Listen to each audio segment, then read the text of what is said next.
Hai să descoperim magia care le permite pisicilor să-și găsească mereu drumul înapoi. E timpul să dezvăluim secretul acestor mici navigatori ai naturii. Așadar, cum reușesc?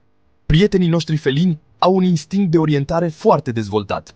Această superputere se bazează pe două abilități cheie: simțul lor magnetic intern și o memorie spațială unică.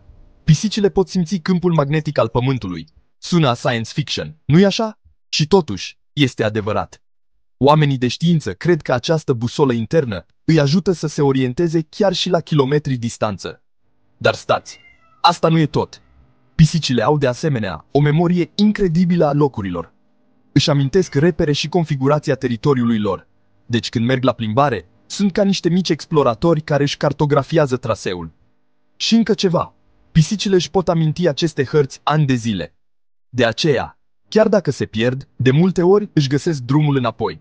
Așa că, data viitoare, când pisica voastră se întoarce acasă după o aventură, dați-i câteva recompense suplimentare. Tocmai au folosit superputeri reale pentru a vă găsi. Pisicile, minunile GPS-ului natural. Destul de impresionant, nu? Mulțumesc pentru vizionare și nu uitați să distribuiți acest videoclip și altor iubitori de pisici. Ne vedem data viitoare!